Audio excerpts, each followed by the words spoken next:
Hello children, how are you? I'm your Mine Singh ma'am.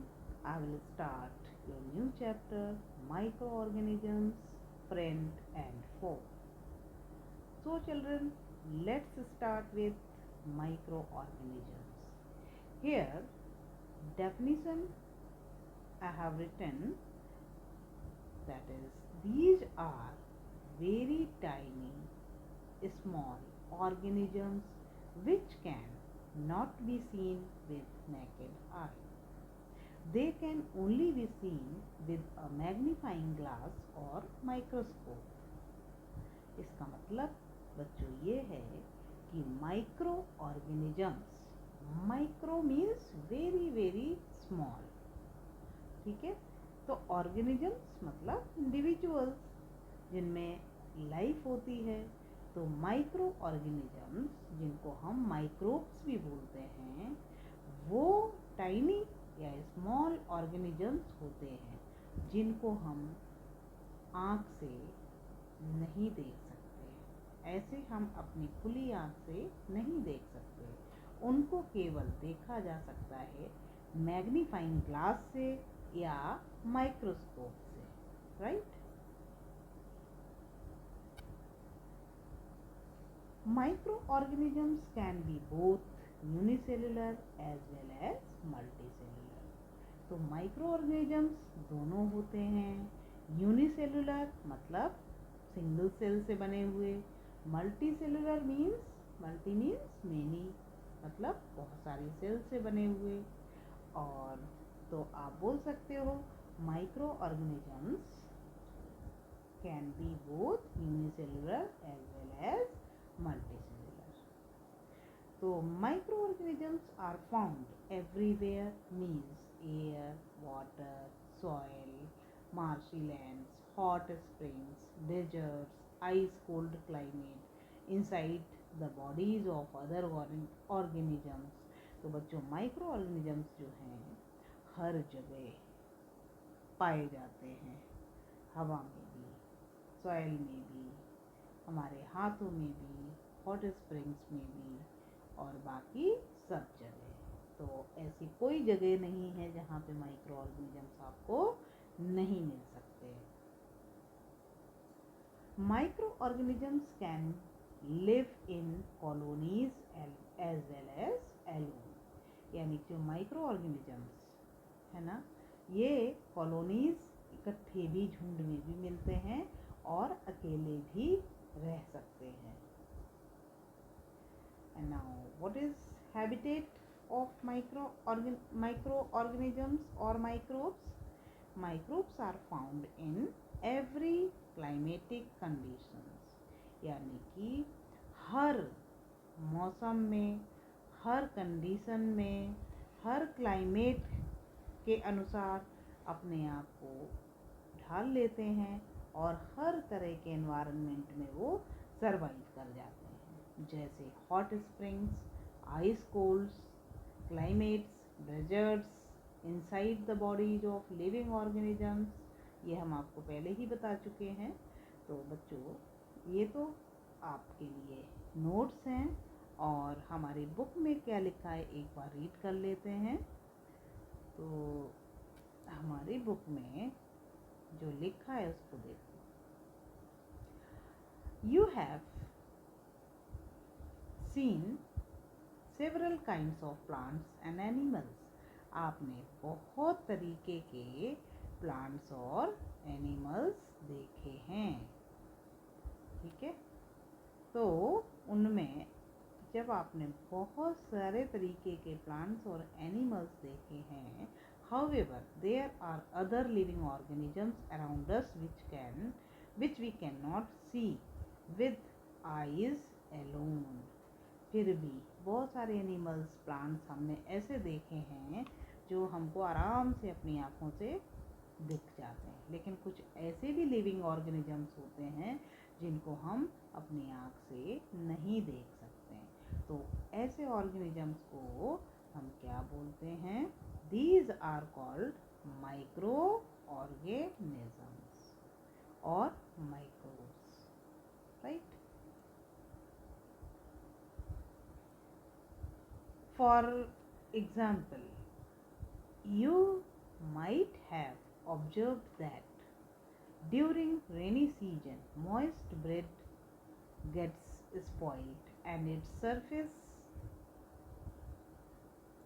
gets covered with grayish white patches.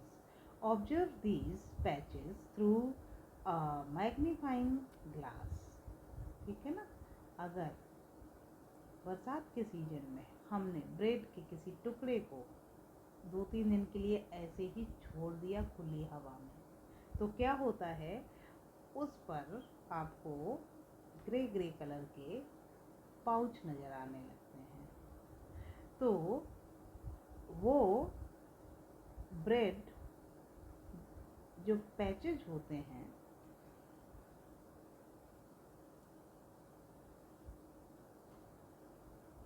तो बच्चों आज हम आपको ये डेफिनेशंस जो हमने बताई हैं आपको, ये आप लिख लोगे और देखते हैं हमारी बुक में क्या लिखा है। एक बार रीड कर लेते हैं। You have been several kinds of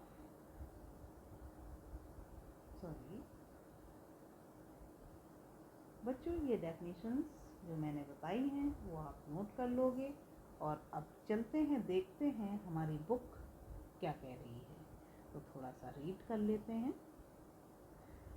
you have seen several kinds of plants and animals.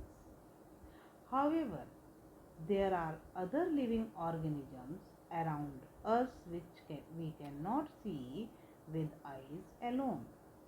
मतलब हमने बहुत सारे ऐसे प्लांट्स और एनिमल्स देखे हैं जो हमें आराम से अपनी आँखों से, खुली आँखों से दिख जाते हैं, लेकिन कुछ ऐसे भी लिविंग ऑर्गेनिजम्स होते हैं जो हमें बिल्कुल नहीं दिखते हैं। तो ऐसे ऑर्गेनिजम्स को हम क्या बोलते हैं? Microorganism. Micro means very very small, और you can also say microbes. ठीक है।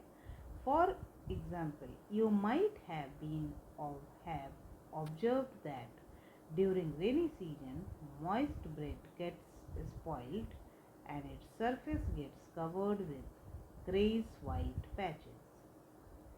यानी कि अगर हमने बरसात के सीजन में ब्रेड को 1-2 दिन के लिए छोड़ दिया खुली हवा में, तो क्या होता है, उस ब्रेड के ऊपर, ये है मान लो ब्रेड, उस ब्रेड के ऊपर ऐसे ऐसे से क्या है, ग्रे कलर के पैचेस बन जाते हैं, और उन पैचेस को हम लोग क्या बोलते हैं?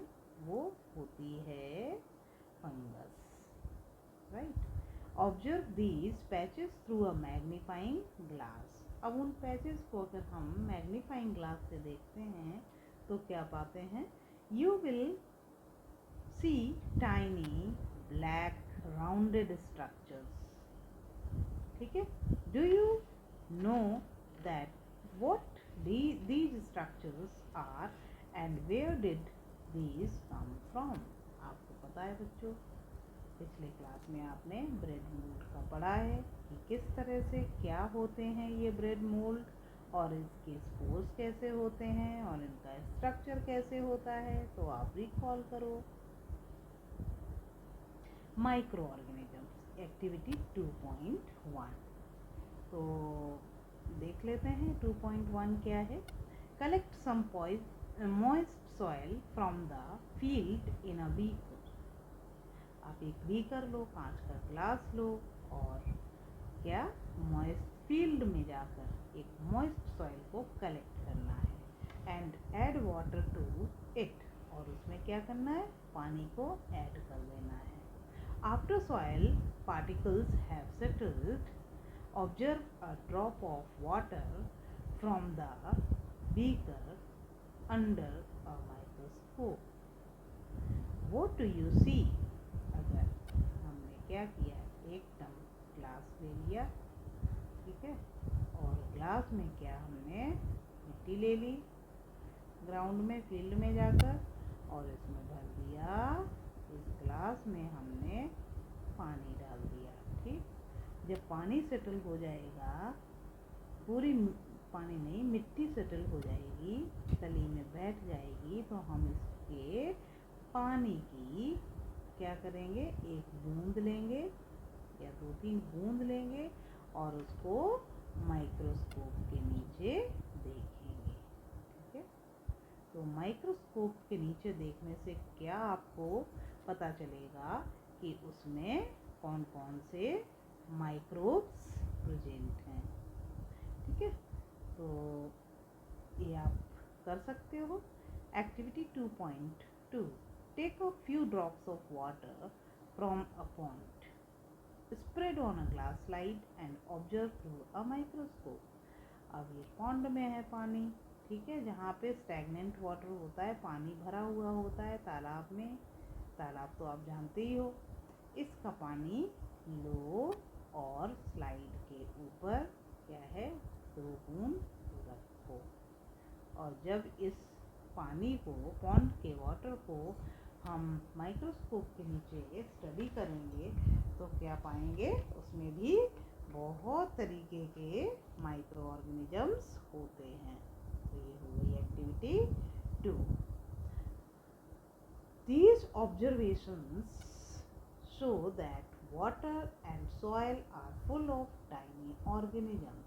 जो हमने ये एक्टिविटी 2.1 एंड 2.2 देखी, ठीक है, तो उससे हमने क्या पाया कि वो जो पानी है, ठीक है, एंड सॉइल है या सॉइल वाला पानी है, उसमें बहुत सारे टाइनी ऑर्गेनिजम्स होते हैं जिनको हम लोग माइक्रो ऑर्गेनिजम्स बोलते हैं। दो note all of them fall into the category of microbes, जबकि उनमें से कुछ तो दूसरे ऑर्गेनिजम्स भी होते हैं। जरूरी नहीं कि वो सारे के सारे माइक्रोब्स ही हों या माइक्रो ऑर्गेनिजम्स हों, उनमें से कुछ छोटे छोटे इंसेक्ट्स भी हो सकते हैं। These microorganisms or microbes are so small in size that they cannot be seen with the unaided eye। Unaided eye का मतलब होता है naked eye से हम नहीं देख सकते हैं। ठीक है, naked eye का मतलब होता है खुली आँख से हम नहीं देख सकते हैं। Some of these, such as fungus that grows on bread, can be seen with a magnifying glass। एक सिंपल हैंड लेंस होता है, ठीक है, जिसको हम मैग्नीफाइंग ग्लास बोलते हैं, उससे हम ये ब्रेड मोल्ड के स्पोर्स देख सकते हैं।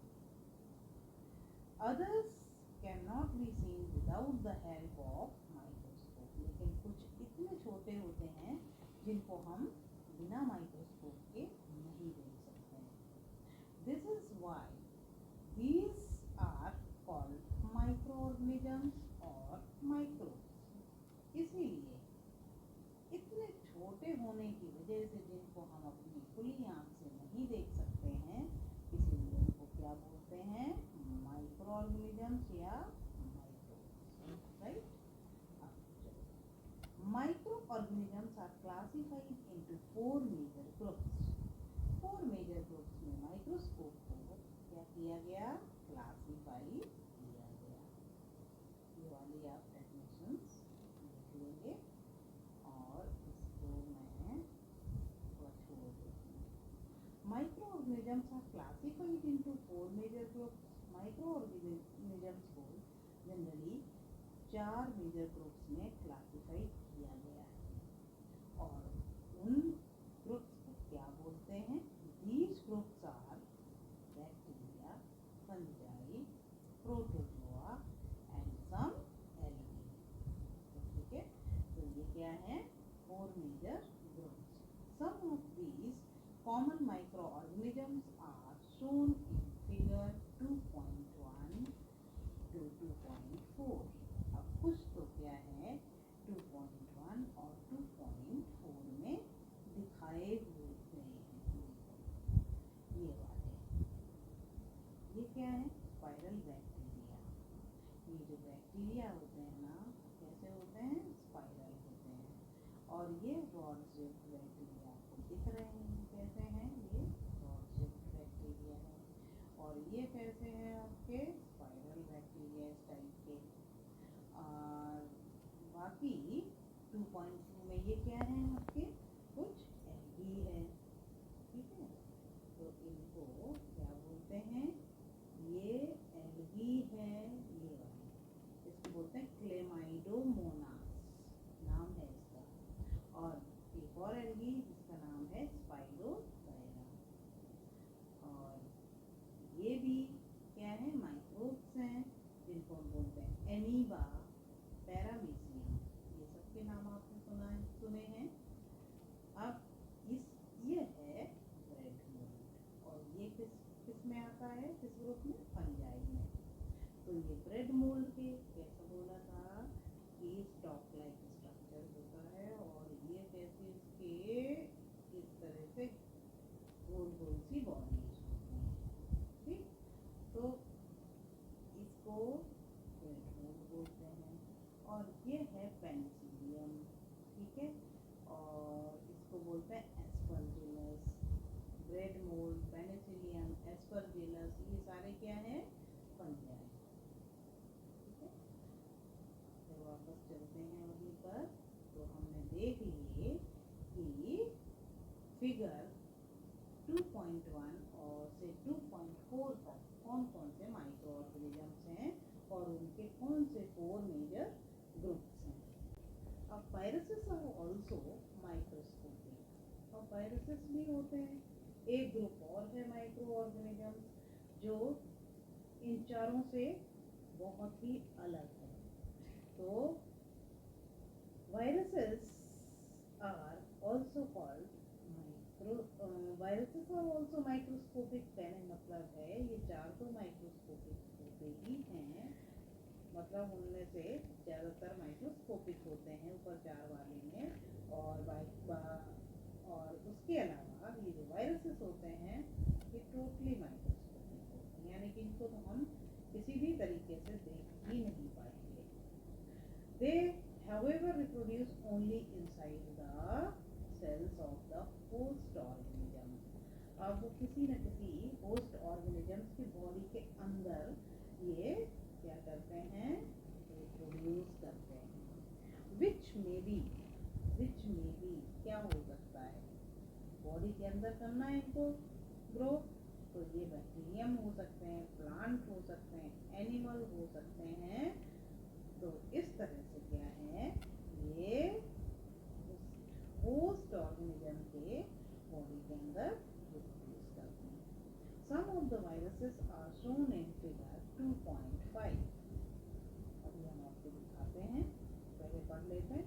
Common elements like influenza, flu जिसको हम लोग बोलते हैं, and most coughs are caused by viruses. तो ये बीमारियां जो हम लोगों को सर्दी जुकाम हो जाता है ना, इन्फ्लुएंजा फ्लू हो जाता है, और कफिंग हो जाती है, कभी कभी खांसते रहते हैं, कफ हो जाता है, तो वो भी इससे वायरस से होने वाली बीमारियां होती हैं। Serious diseases like polio and chicken pox are also caused by virus. अब ये चिकन पॉक्स, पोलियो, ये भी वायरस से होती है। Diseases like dysentery and malaria are caused by protozoans. कौन सी, डिसेंट्री, मलेरिया। तो ये दोनों बीमारियां प्रोटोजोन से होने वाली होती हैं।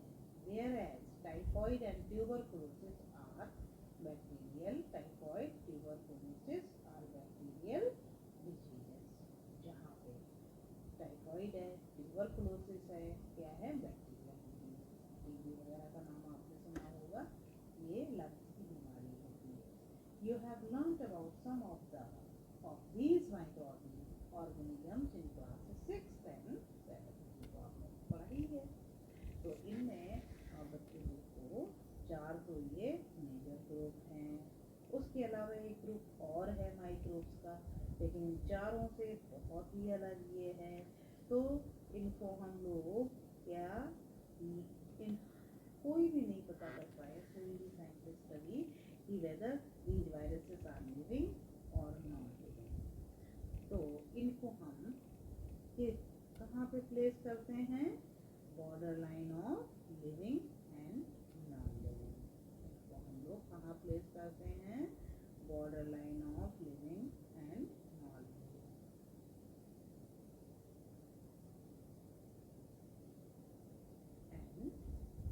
लिविंग। इसका मतलब क्या होता है?